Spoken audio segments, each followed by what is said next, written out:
Feeling like a shark in a shrimp tank. Big fish, small pond in the shrimp tank. Good afternoon, everyone. Welcome back to episode 100 down here on the Boca Raton Shrimp Tank, where street smarts and book smarts collide. We're excited. We have our 100th episode celebration today. We have three of some of the best guests that we've had on the Shrimp Tank. We have Heather Monahan. She's the CEO of Boss in Heels. She's also TEDx speaker recently in Boca Raton. She also has a top 100 business podcast, and she's also author of an amazing book that trumped Trump on his best-selling list. We also have John Bednar. He's part of the Forbes 30 under 30 crowd. He runs Shipmonk. Shipmonk has grown astronomically these last few years down here in South Florida and all across the United States. And he was part of the College of Business at FAU. You know, Roland, Kevin have a close tie to him. And we also have, Scott Adams. Scott Adams, launched the FAU Adams Center in the early 2000s. And, it's great to have, Scott join us for our 100th episode, being that this show is ran in collaboration with the FAU Adams Center for Entrepreneurship. Also, as the 100th episode, I want to thank my co-hosts, Roland Kidwell, Kevin Cox have been awesome to work with throughout this entire process. I flew down from New York 3 years ago, and I really had no idea what to expect, joining forces with them, running a podcast show. And they really let me run with it. A lot of times schools could be an issue when collaborating because all the red tape, but they really said, Jason, go ahead and run with the show. We're on board with everything. And from there, we were able to do a big event this past year called the Entrepreneurs in Paradise. We had almost 300 people out there with some speakers up on stage. And they let us run with that idea and that concept. We also had a past Shrimp Tank guest event. We had over 50 people at Oceans 2, 3, 4, and it was really exciting to kind of see our podcast go off the air and have a lot of local business owners collaborating off the air of the podcast and everyone giving back to this local community. And how important is that in a time like right now? We're seeing so many of our past guests collaborating with each other and really trying to figure out what to do with their business during these difficult times. So I'm going to jump over to Roland. Roland, tell us about how your feelings are about, hitting episode 100. Pretty amazing, Jason. We wanted to thank you for all you've done. You really are the driving force in this. And I'm really honored to work with you and with Kevin, but I work with him every day, so it's not that big a deal. But I am also really honored to have these entrepreneurs, some of the best, on our show today. It's just amazing. We love the individual episodes, and I tell you the truth, I don't know that I was at most of those individual episodes, but Kevin was, and he'll fill you in on what's going on over at FAU and the Adams Center. But one thing I've learned about entrepreneurship is asking forgiveness rather than permission. So you wonder why all the red tape didn't occur in putting the show up on the air. I'll admit to you, it's because we just did it. We're still waiting for somebody to tell us we shouldn't be doing this, but it's too far into it now. It's 100 shows, so I think it's worked out very well. So let me turn it over to Kevin and let him talk a little bit. We had something last week over at FAU, and he can fill you in on that and some other stuff that's happening. Yeah, sure. So rather than canceling our annual business plan competition, which is a big event from the Adams Center, as we know, we have Jan Bednar here on the line, a past winner of our business plan competition. So we held that virtually. It was an amazing event.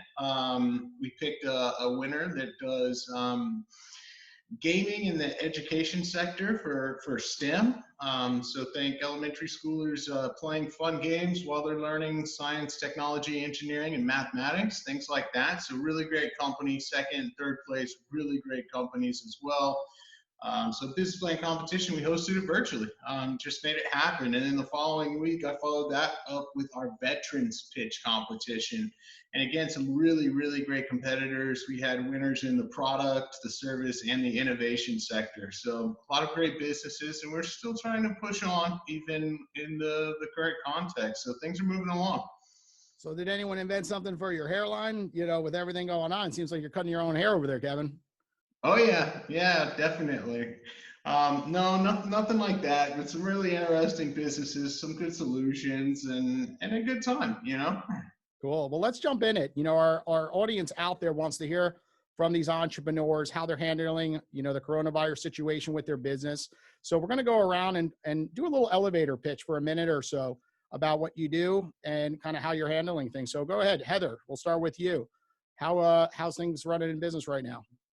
Well, for me, it was tough because my number one revenue stream was my keynote speaking, and that completely stopped 5 weeks ago. So I got my last check and I said, all right, I've got to pivot. So I made the move to virtual speaking, which I thought was going to be awful, but I did a virtual speech for Harvard last week and the feedback was amazing. So it just, I use the analogy, if you've ever ridden a Peloton, there's some teachers that really can connect with you through that platform. And, just depends on the presenter. If you have that skill set, your content's not changing. It's just your delivery method. So that's been really good. And then because I'm not traveling and I've been asked a lot to launch a mentoring coaching program, I am launching my first ever May 1st. And I gave way too much value for far too small a number. So I'm going to have some amazing testimonials and be really exhausted in about 30 days. Sure. Jan, on your end, tell us a little bit about what you do, what your business does, and how you're handling things. Yeah, so I own a company called Shipmonk. We do logistics for e-commerce companies. So as you can imagine, we're one of the very few lucky ones that we've actually been impacted positively by this whole thing, because shoppers turn from retail to e-commerce, and so we've seen actually a pretty big spike in demand for our services and of our existing customers and new customers. So we've been pretty busy over the last couple of weeks trying to survive holiday type volumes without any kind of prep. Has been challenging and interesting, while still trying to make sure that our employees are safe from COVID and disinfecting the place a couple times a day. It's been an interesting challenge, but fortunately one that we can handle. Just it's nice to have demand during things, crazy. I'm sure it's nice that you guys have a larger facility today. You just moved into a new one in Fort Lauderdale. And how many employees do you have now? When you were on our show, I think it was 200 employees. What have you grown to today? We have about 700 right now. Wow. That's pretty awesome. Pretty awesome. Scott, on your end, tell us a little bit about Strax Intelligence. Also, a little bit about your company in the 90s that you had sold, and then also about the Adams Center for Entrepreneurship. Wow, that's more than I can't count past two. So, Strax Intelligence Group, we're a software company. We provide a common operating platform for the commercial security and for public safety. And it's been an interesting time for us because we were at some very critical points of closing some transactions that take a long time to mature. And then the COVID thing pretty much shut everything down on the business development side. That's the bad news. The good news from a company standpoint, we were able to transition pretty well because we were used to doing the emergency response from hurricanes in the past on how to work from home, and we were already set up for that. So we adjusted pretty easily for the safety of our employees. We used to have a skeleton crew at the office. Luckily, we only have a small number of employees as well, so we're not nearly as large as Jan is. And in the past, I've done multiple things between other technology companies, everything with anything to do with a distributed platform and systems, whether it's a personal emergency response or internet web hosting. So I've been through a lot of turmoil in the markets between meltdowns and crises and thus, but I'm telling you, this is the most challenging situation I have ever seen, between uncertainty, government getting involved, having to really shut down the free enterprise system. So, and not many people have been affected in watching the whole and dealing with the health crisis and the business and the convergence of people losing their jobs versus people being safe. And we're dealing with a lot of uncertainty on how we're going to transition this back in a logical, humane, and way to get our economy going, and what can and what won't come back. It's going to be interesting to see what happens. This is new territory, what we've never seen before ever. This is a shit show happening. It's bad. We had bad. some restaurants on last week. Ocean's Oh, 234, Yeah. Danielle Rossi. We had Vaughn over at Kapow, who's part of Subculture Group. They had to lay off 500 of the 600 employees. Mhm. It's really difficult because they don't know when they take the payment protection plan funds how to use them, because at the end of the day, it's not a 2-month problem for them. If they're going to have occupancy rates of 50%, they're going to be out of business, they were explaining. So definitely is difficult. Roland, tell us a little bit about, the launch of the FAU Adams Center. You joined just like me, you came out of town. And I do want to touch on that, and then we'll dive deeper into how we're handling everything through coronavirus. How has it been from that aspect, on the entrepreneur side?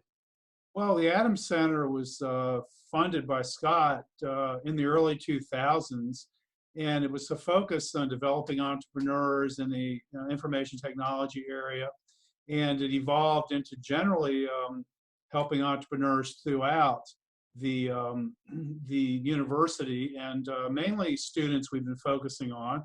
And I got here in about 2015. Kevin kind of predates me a little bit, so he knows a little bit more of what's been happening, but we've been trying to use the center as its purpose to develop entrepreneurship across the university and to connect with our other entrepreneurial ventures here at FAU, including Tech Runway, the Incubator Accelerator. And one of the things that happened in the last year that was very, very gratifying to us, and I think we see this, this is something that basically is a result of what we've been doing for years here, what others have been doing for years here, was us getting our first top 50 ranking in the Princeton Review and Entrepreneur Magazine as one of the top 50 entrepreneurship programs in the country. We actually came in at 39th, and we're hoping to duplicate that and move up higher here in the coming months. But that was something that I think we're very proud of, and it just goes, I think, is a testament to Scott's vision to set this up, but also the people coming in and working toward providing these kinds of services to the students, the entrepreneurship program. And, Jan came to our business plan competition. He was a judge last year, presented the first place award. It was such a great experience to have someone who had gone through the business plan competition, won the business plan competition, built the business, the Tech Runway, and then went out into the world and is extremely successful coming back. And it's a great lesson and inspiration to the students. So, and how many years has that business plan competition been in existence? Kevin, do you know the answer to that question? Yeah, at just over a decade, as far as I know. But the Adams Center was endowed way back in 2001, and FAU's always been a strong proponent and supporter of entrepreneurship, and will continue to do so even in this uncertain environment. I think, Scott, you make a really good point. Entrepreneurship is obviously characterized by a high degree of risk and then uncertainty, and that uncertainty is just really, really through the roof right now. And it's really scary, and it's horrible for most businesses and business owners. But at the same time, hopefully we'll see some opportunities come out of this. Whenever there's some kind of big environmental shocks, that's tend to be. We actually had one of the top performers in our vets program. He started a business just by coincidence. He did virtual job fairs. So, the timing was right. He had already done 3 or 4 job fairs. Next thing you know, a conference comes to him and says, well, could you use this platform to do a conference, to do a trade show, to do and his kind of business is really skyrocketing. So I wanted to ask Jan, I know he probably doesn't spend too much time in the warehouse anymore, at least hopefully, but you might see some e-commerce sites. Now, some of them are obvious, right, that we've seen, as you mentioned, some of the lucky ones like yourself, where you've even seen an increase in business. Are there any other sectors or things we might not think of, that are spiking in the e-commerce world? I'm sure home hair clippers and home fitness equipment are some of the obvious ones that really seem to be peaking and sometimes hard to get. What else have you seen from your customer side? Yeah, it's really interesting. We started looking at it a couple of weeks ago just to really see what categories are doing really well. Some of the obvious ones are not doing well, like travel, shoes, summer apparel hasn't done too well. Now it's changing a little bit. Now the summer apparel is starting to pick up a little bit. I think the biggest thing is, although overall spending has gone down, the fact that the retail stores are closed, it just people just are bored at home. They're shopping all day. And it's a lot cheaper for these brands to reach them. So overall, like, we've seen a spike just because there's just a lot more people that normally wouldn't shop online that now are shopping. A lot of the products that we ship are not necessarily, they're not like everyday products that you would need on a regular basis. They're more kind of nice to have products, that was my concern when this whole thing started, whether we're going to get hit pretty hard, but surprisingly people continue to buy these things. In terms of categories, I think beauty has seen a pretty big increase. I would say nutrition has seen a dramatic increase. People just want to be healthier. And so a lot of vitamins, a lot of supplements, we've seen a pretty big increase. Personal wellness space, we've seen a pretty good increase. In other words, sex toys are doing pretty well right now, because I guess, for obvious reasons. And I think overall it's even categories that you would think would go down, like, products that people spend their disposable income on, they're actually going up as well. So it's a little confusing, just like the markets right now. Sure. Like, and Heather, how have you seen different universities react? Most of the people here are, we see what happens in South Florida. You've done some speeches at Harvard, all across the United States, as a speaker, of course. How have they reacted compared to, let's say, down here at FAU? It just seems that everybody's moved to this virtual model and all classes are being taught via Zoom. All presenters are coming in via Zoom. So it definitely seems like it's the new norm. And how are you transitioning? Give us some details. I know you're always on your feet. You're on LinkedIn every day posting. A lot of people are following your accountability course. I've seen that, different posts of yours. You're an author of a book. Give us how you're handling this curveball if this is the new normal, right? If less people are going to be going to conventions.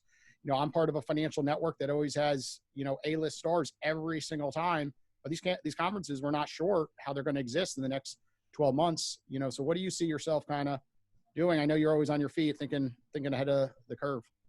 Yeah, most of the speaking engagements are either canceled entirely or they're rescheduling for 2021. So definitely going the virtual model for now and reducing fee structures has been, you don't have the challenges with travel and, having to stay over another night in a different city and whatnot. So in some ways it's a lot better for speakers. I definitely love on-site events, but to not have to leave my 12-year-old and it's kind of nice, and trying to find out what is that right platform. My son plays Xbox a lot, and they did this virtual concert with Travis Scott the other day, which was amazing, charging these kids, $5 to $20 per ticket. And the technology behind this concert was so good. I sat and watched it with my son, and I just thought, we've got to get to that same level of experience for virtual speaking events. And I don't know what platform that's going to be or who's going to, bring that to market, but that's going to be a great opportunity to start charging for tickets for virtual speaking events. Yeah, that's a great idea. Thought about the presence. I remembering your speech at the event we had. How do you? I'm interested in this for myself because I'm doing online classes and I'm trying to do some lectures and trying to do some things with video, and I was recording myself today. How do you establish a presence? I mean, it's not the same, but do you have any thoughts about that in terms of like bringing the dynamism of the talk to the audience, or are they just not expecting that at this point? Yeah, no, I think that's a necessity. And I actually just did an article for Forbes on this yesterday. How can you bring energy and that magnetism that you can have on site and communicate that through the computer? So there's a few different ways. I ordered my first lavalier mic headset so that I can still stand up and walk around. You know, I got an HD camera. It's delayed through Amazon right now because you want a cleaner, better, you know, crisper picture. Great lighting is critical. You know, you want to have a clean background environment so people focus on you. Speaking with your eyes and really animating your face, continuing to use hand gestures, changing the tone of your voice. I mean, all of these things can connect through a good quality video. And I mean, I was really shocked to see the feedback that I got from that Harvard presentation last week, because having been there face-to-face on site before, and I actually got better feedback on this virtual. So I think people have lower expectations. So if you can bring energy, connection, and of course, anytime that you can get information on your audience ahead of time so that you can specifically point people out and, you know, share stories and ask questions so that they want to engage and they stay on their toes paying attention to you, that always helps as well. You definitely want to engage, and that's sort of something too, where if you don't have the feedback, it has an impact on your performance. You know you're connecting if you're getting that reaction, and that's kind of tough. At least it is for me, because everybody's microphone is muted in the class. And yeah, but you know, one of the things that I do, I'll say, all right, who here right now has a sibling? I want to see a show of hands. Okay, so looks like most of us have a sibling. Okay, so when you start communicating that way, they can use their hand gestures and you can call specific people out. And planning that ahead of time, you know, get in tandem with someone ahead of time and say, listen, I'm going to call you out. So at X amount, you know, time, make sure you're unmuted. I need your support on this, because then it makes everyone else think, oh my God, that person just got called on. I better pay attention and stay engaged with this conversation. And of course, storytelling is the easiest and best way to keep people engaged with anything that you're doing.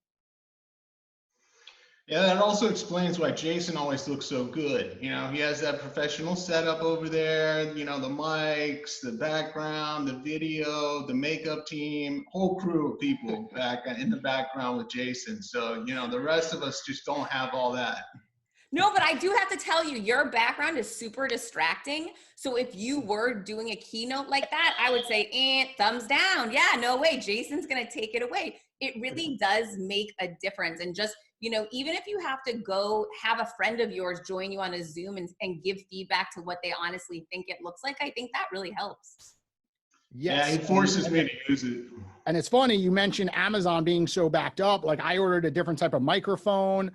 The background got set up differently the last week, and it's very difficult because all the lighting changes overnight based on a Zoom call. My webcam, you need a better quality webcam, and Amazon's backed up 3 weeks. Yeah. So I've looked into all these things, and you're absolutely correct, because sometimes the distraction, you know, is an issue. And of course, you know, working through it is important.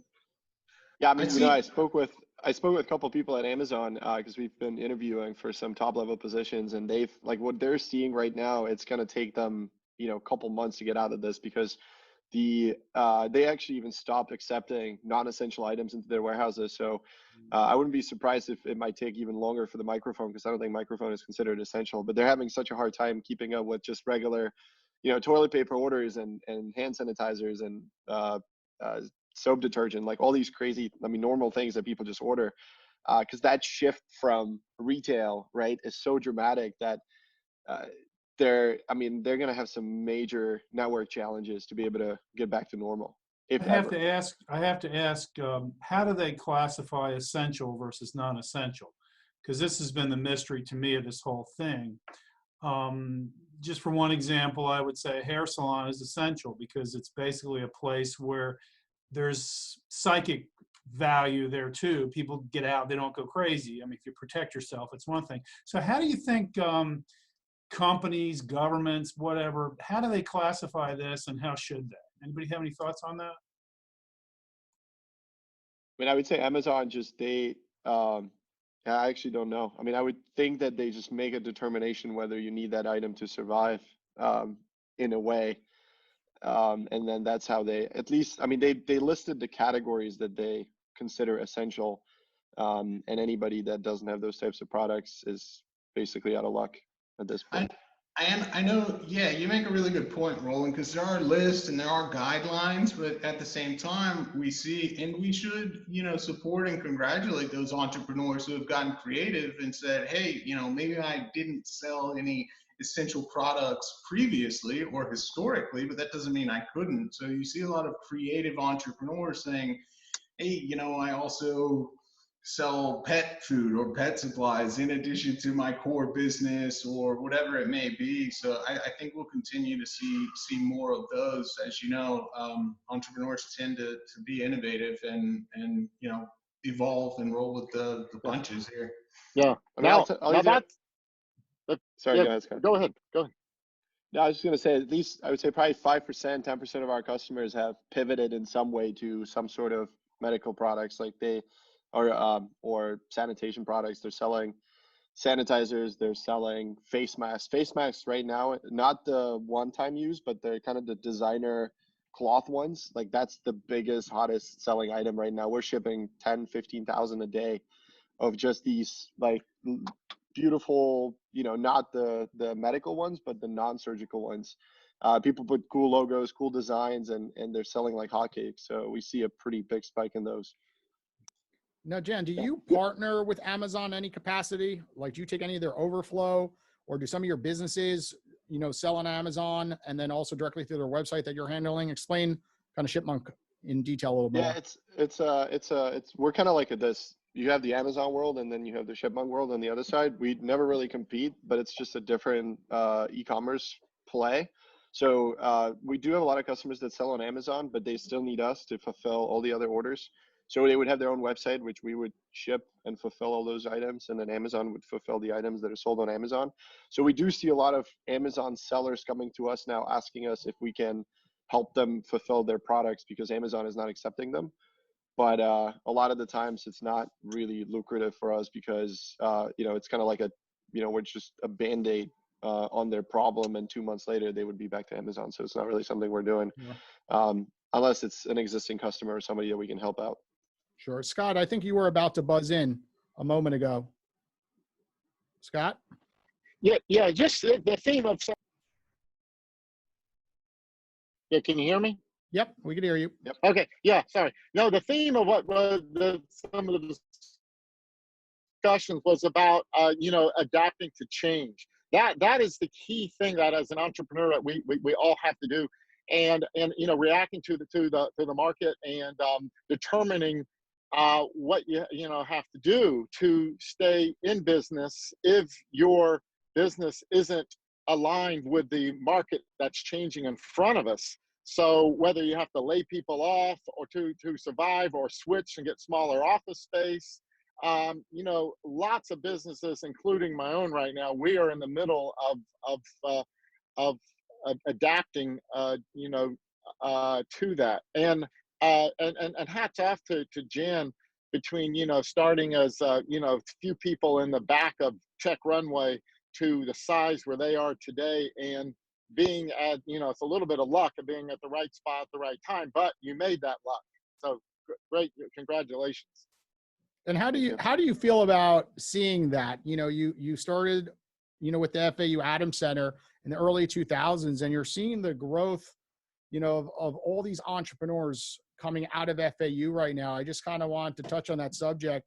Like, how does it feel finally seeing, everything kind of progress in that direction?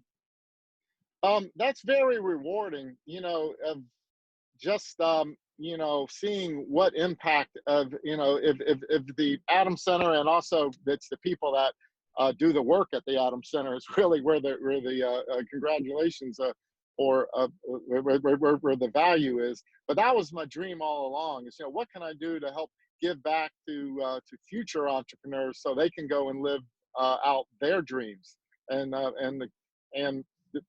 their fate, and creating new opportunities, and hopefully they'll give back to the next generation, to come.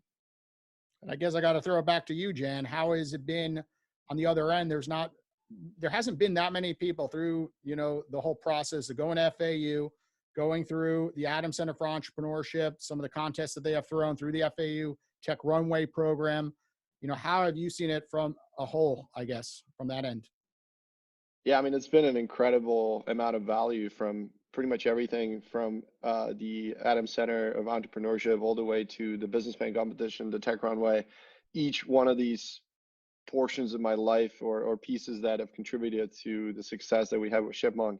I tend to compare it to, if you want to be the best soccer player in the world and you just watch videos and learn by yourself, you might have a chance of succeeding, but you have a lot less chance than if you have a professional coach or a team that, you participate, that support you. Not just they teach you the things that you need to know in terms of basics and strategy, but they also are a mental support to help you through the beginnings, because those are, there's so many sleepless nights that you go through in the beginning to try to figure out and validate your product, whether it's a product market fit, how to hire the right people.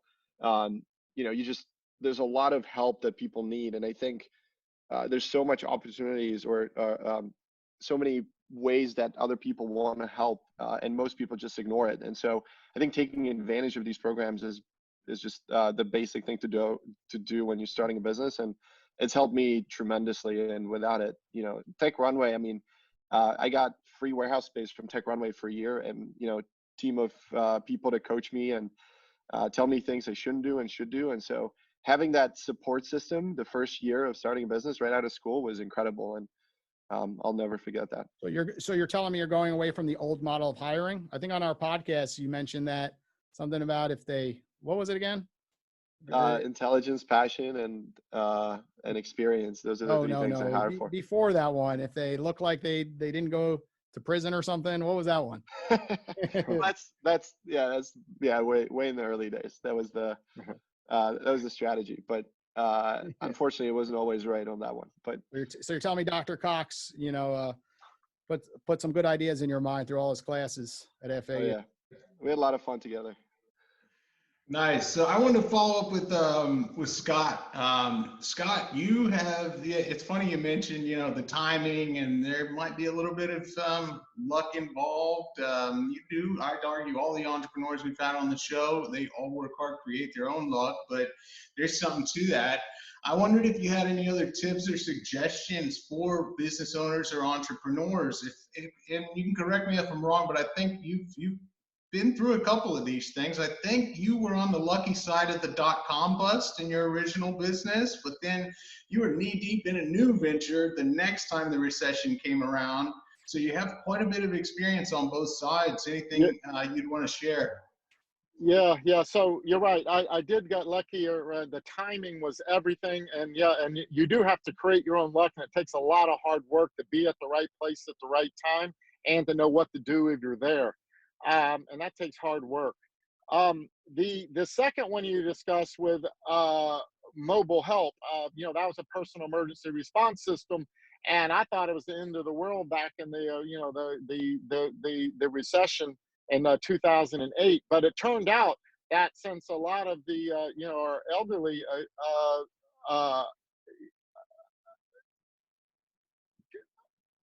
customers needed to stay home, and they couldn't afford to go to other facilities. So we actually did okay in that recession, and we rode through that. And I'm still working on the next ending of this story, and I'll have to let you know the outcome of this one, because I'm in the middle of it right now, and I'm actually even in the middle of this podcast.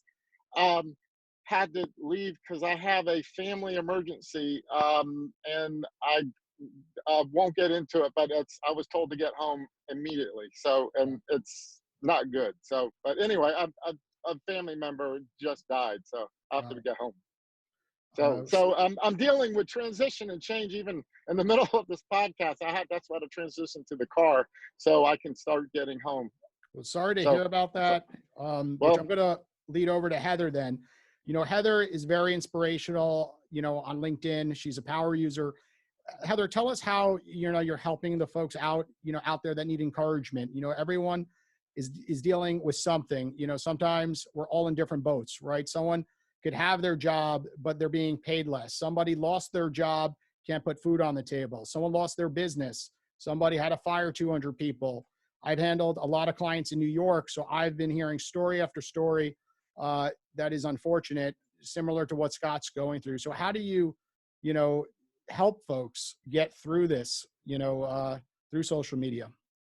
Yeah, I mean, number one, it's one day at a time, right? We can't think too far ahead right now because every day things seem to be changing so drastically. And one of the ways we can really get in a negative mindset is when we start thinking, oh, what am I going to do? There's no camps this summer. What am I going to do with my child? People start stressing out about things that we don't even know what the future will look like 2 months from now. So it gets really important to stay in the present moment, practice gratitude, of course, for what we have.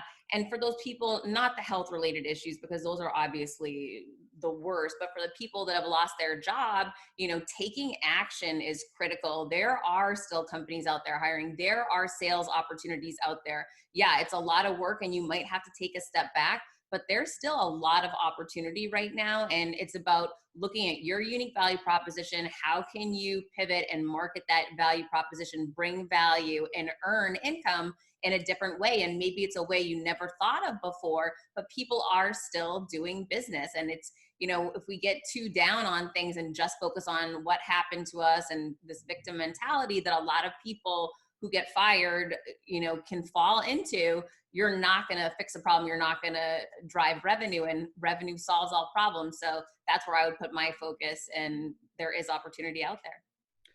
And kind of going back to you, Jen, how do you handle, success during periods like this, right? It's difficult. We're finding where companies are on the other side that profits are up, so how do you handle when people are asking, oh, how's everything going, on that front?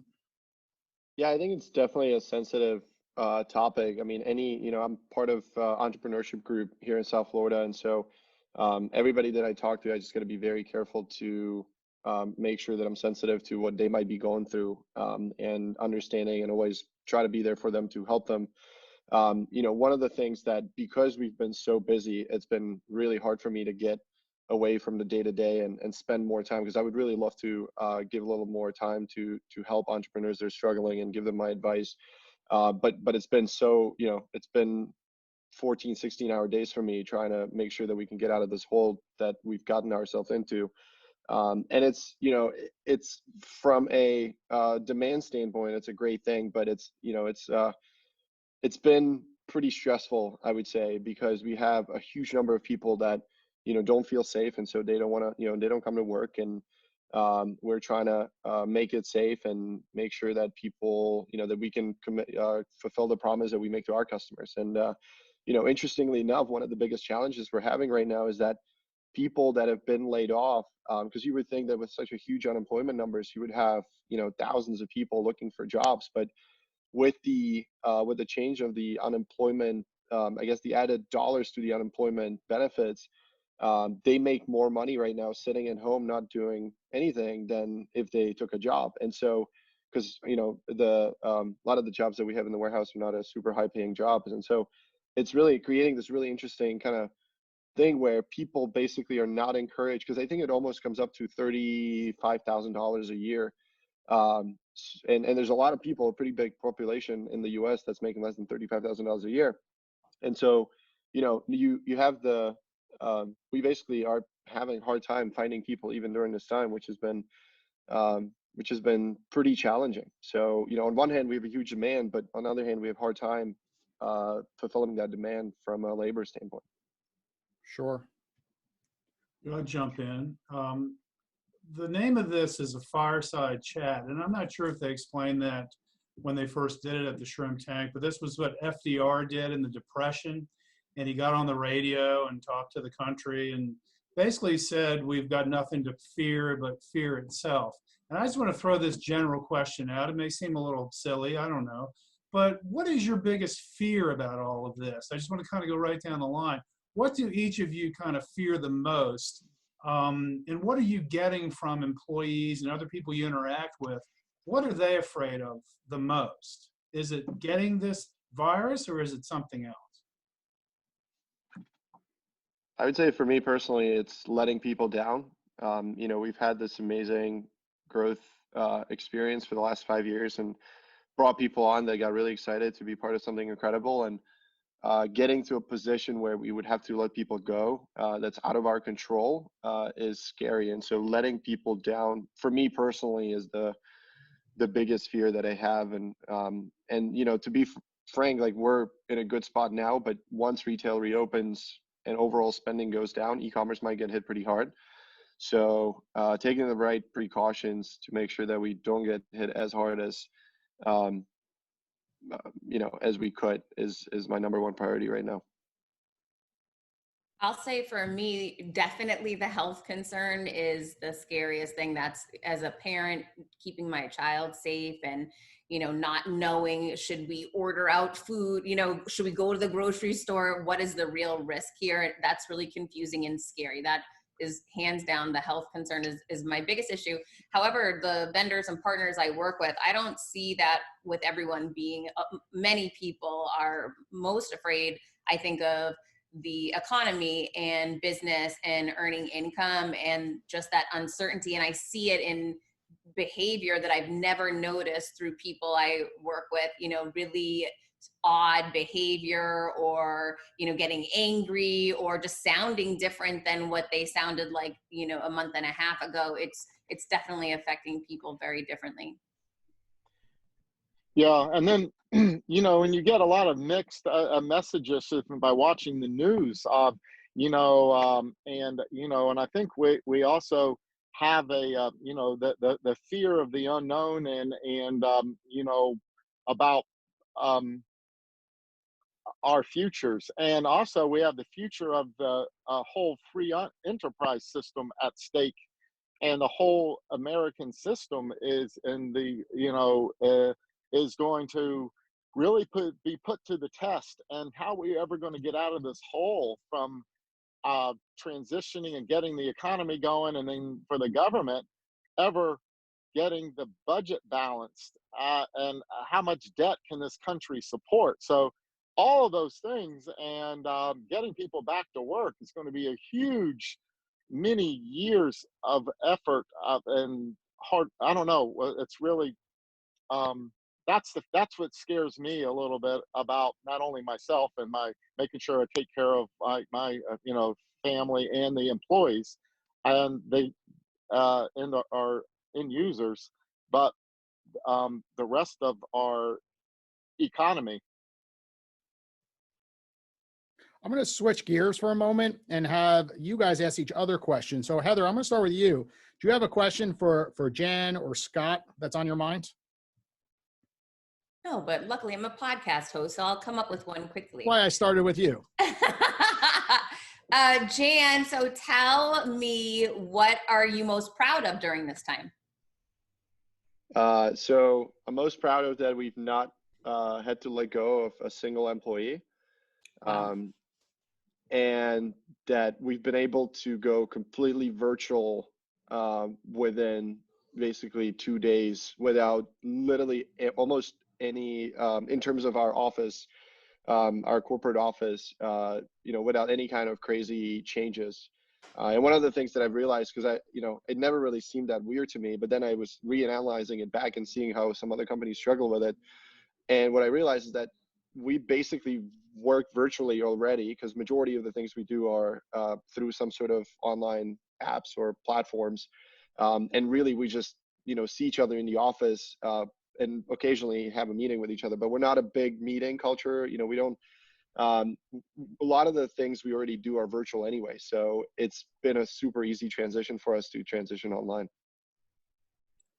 Congrats, Scott. How about you? What are you most proud of? I guess at this stage, I've been most proud of seeing how our team has stepped up, and people now are really doing extra and helping all of us get through this transition, and going over and above what they normally would or even need to do.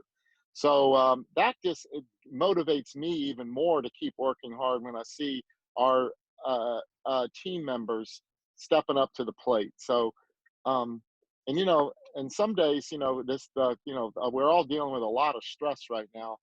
But we need those shots in the arm from others. Jan, you have a question for Scott or Heather? Yeah, I'm curious of both of you. Do you think what do you think is going to be the positive outcome? Like, what are some of the positive pieces of this whole crisis that we're going through? To me, I would say the environment, and seeing this positive effect on the environment and how much we can change things. There's this awareness that I'm noticing. I was definitely not the most green person, but now realizing I could definitely cut back on some trips, and I could definitely cut back on using my car so much. And I could, make some changes that aren't going to hurt my life, but are going to really help the world in which we live in. And I think that's really amazing. Cool. Yeah, and I'll answer that by saying, being forced into change sometimes opens your eyes to adopting it faster, and realizing, you know what, this change isn't so bad. And so I've seen several opportunities of that this crisis is going to cause us to make some permanent changes in the way that we operate, and I think that's going to make us a better and more efficient and stronger in the future. Yeah, I agree with that. I'm in the industry that is so old school, financial services, anything when it comes to financial advice, all the way to insurance.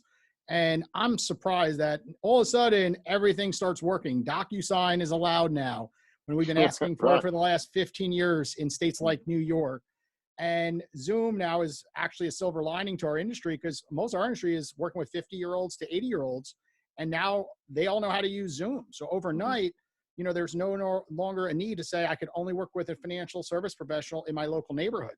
Now, you could take on clients in California and really have no issues. So on our side, it's a lot of good changes, I would say. Yeah. Kevin, I'm going to pick on you. You got a question for any of these guests? Oh, boy, I don't know. A lot of good questions you guys have asking so far. What's the first thing, once things get really sort of back to normal, what is the first thing you're looking forward of doing outside of the house, around a crowd, a sporting event, a concert, a fitness studio? Where are you going first? I'll answer for Roland. Roland's coming right here to the shrimp tank. He can't I'm wait to going come to back Disney in and do his World. podcast. Is that correct, Roland? Yeah, I can't wait to get over to the Shrimp Tank HQ. Did you still have the chain I bought you from the I Entrepreneur? do. Maybe I'll Paradise wear it event? one of these days. Okay. Scott, though, did podcast, you have a question? I hope you have it on. Did you get a chance to ask a question, Scott? Oh, no, I'm actually arrived at my destination, so I'm going to need to sign off. And I'm really sorry to sign off early, but this is I have to do this. Thank you. We're sorry to hear that news. Take care, All Scott. right. Okay. All right. Appreciate it. I do have one other question, unless Kevin had one. Go ahead, Roland. Yep. I'd like to ask Jan and Heather, what is the most important lesson that you've learned about yourself in these last 6 weeks? For me, I think it's that I'm pretty adaptable to change and to anything that gets thrown at you or me. And I don't struggle with it. I just roll with it. Yeah, mine's very similar. I've faced a lot of adversity and challenges. So when this happened, I just felt like, oh, okay, I'm really familiar with this. I can step into it and feel pretty comfortable knowing that things are uncertain and I can't predict what's going to happen. And I look back when I was younger, I didn't feel that way. So I'm really, it's a nice feeling to know that just because things are uncertain doesn't mean they're going to be negative, and it's on us to, make it happen. Grasping that uncertainty and using it to the best possible use it can be put to, I guess. Yeah. Yeah, I think for entrepreneurs, I mean, most of us, right? Like we're pretty used to uncertainty, and especially when you start in the business, the first few years, like I feel like there's no way of knowing what the next 12 months are going to look like either way. So whether it's COVID or no COVID, it's, yes, the uncertainty might be a little bigger, but I think the first few years, everybody who started a business, the first few years are just every day you wake up and you don't know what's going to happen. So I've been used to that for the last 5 years, and I kind of thrive on it, to be honest. Like, I enjoy not knowing what's going to happen, and every day is a new problem that you just have to solve. And so as long as you don't get distracted and you don't get depressed and you focus on the bigger picture, I think most entrepreneurs can, especially in that growth stage, they can kind of mold themselves to around circumstances and make it work and stay positive. I think that's why we really need to teach people about innovation and change, even if they're not going to be entrepreneurs. I think that's one of the purposes of the entrepreneurship program, is not necessarily all for people who want to start a business, but for people to think entrepreneurially, to think about how they can meet challenges and change, because they're going to be experiencing that no matter what happens, whether they're owning a business or whether they're working in a company. And you can see right here, a lot of people losing their jobs or have had change, unwanted change thrust upon them, and they're coping in various degrees. And it's good to have the kind of skills, I think, to think about how do you adapt and how do you change. And Heather, you went through lemonade out of lemons. Is that it? And Heather went through that, a few years ago. She thought she had job security, and she really did not. So Heather, why don't you touch on that topic, how you thought you had something great, and then now looking back, it really wasn't as secure as you thought, right? Yeah, that perspective is super helpful, because I was destroyed when I was fired and didn't know what I was going to do. Instead of recognizing this is an opportunity to take my talents and my skill set and apply them in a different arena that I had never thought about. I had never thought about writing a book. I had never thought about having a speaking career. I had never thought about launching a podcast or, getting a book deal. I had never thought about any of these things.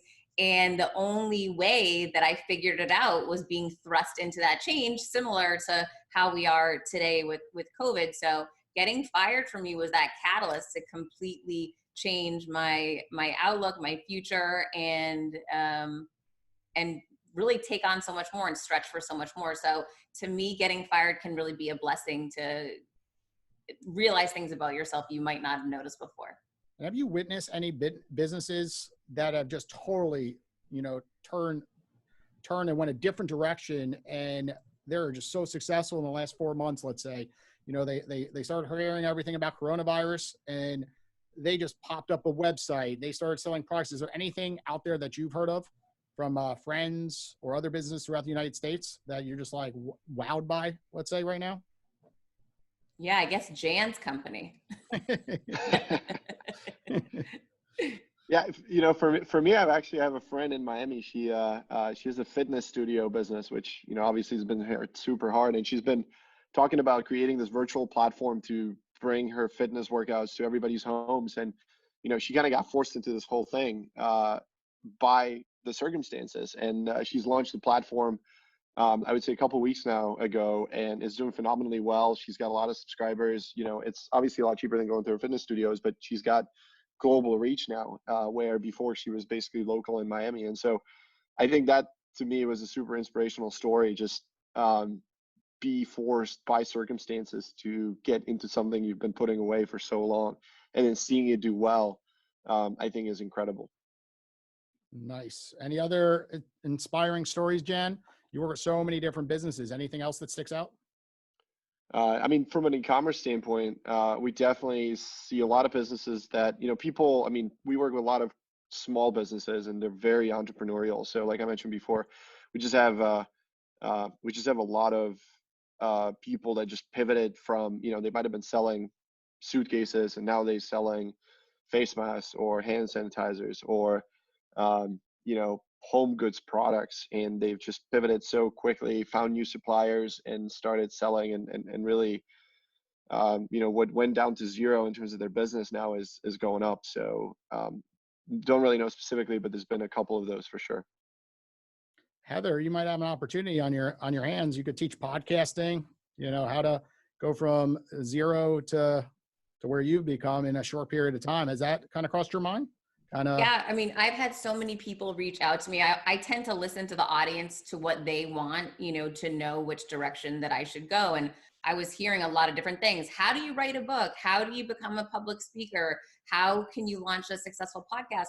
And so, one of the challenges I think of working for yourself, you want to do everything and take everything on, but it's about being disciplined and saying, where is my best ROI and where can I drive revenues the fastest, as well as a sustainable model, and figuring out all these different things that I wanted to take on, and then prioritizing which ones made sense to pay the bills this month and create income now, and then what's a longer term strategy so that I am setting myself and my company up in a great situation where I can operate virtually, regardless of what happens in the future or not. I want to have a very sustainable virtual business that I can rely on and profit from no matter what's happening in the world around me.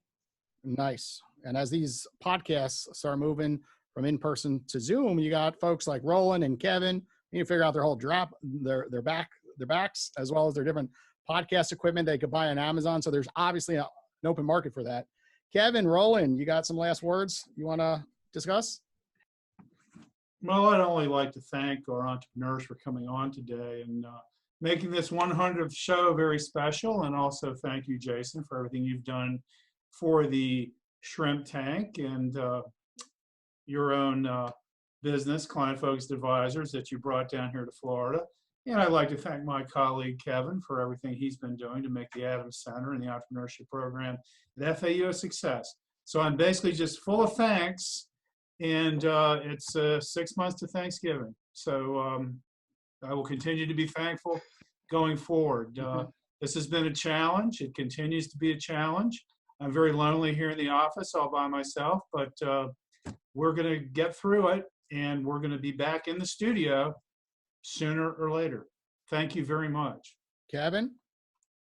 Yeah, I think Roland pretty well covered it. I would also thank our guests for popping on here today. I can't believe it's been 100 episodes already. It is so wild the way time flies. But I'd encourage any entrepreneurs who have a little bit of extra time, or maybe someone who's recently lost their job but thinking about making the leap into entrepreneurship, take a look at some of those past episodes. Find someone who is in your industry that you're thinking about getting into or that you're already into, and get some good advice. There's some really great insights, some really great advice. And remember, those are all local entrepreneurs down here in South Florida.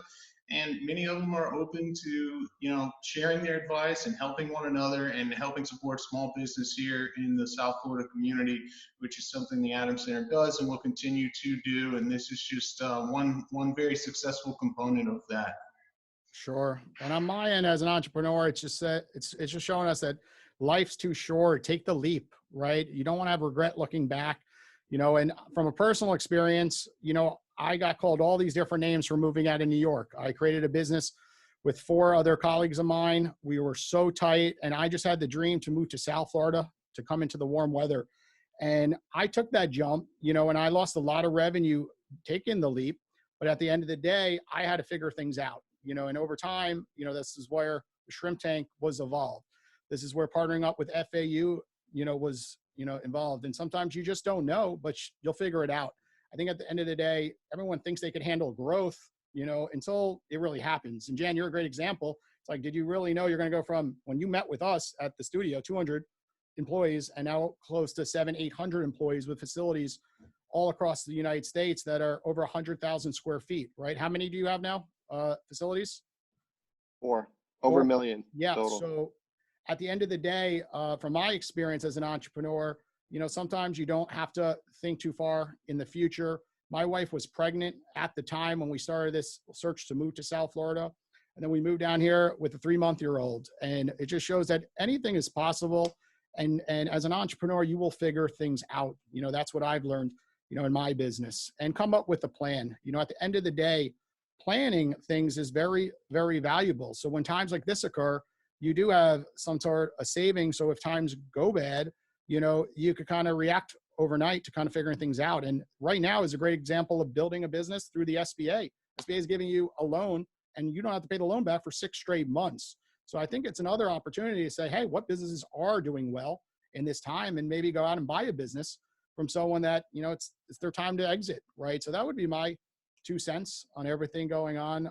Jan, thank you for coming out to the Shrimp Tank, not coming over anymore, right? And Heather, thank Thanks you for having me. as It's a lot of well. Everyone listening, this episode will be up on iTunes, iHeartRadio, as well as up on our Shrimp Tank website, the Boca Raton Shrimp Tank Podcast.com. We're going to be doing these episodes every Tuesday live on Facebook. So definitely come and join and ask our guests different questions. Thank you, everybody. I've been feeling like a shark in a shrimp tank. Big fish, small pond in the shrimp tank.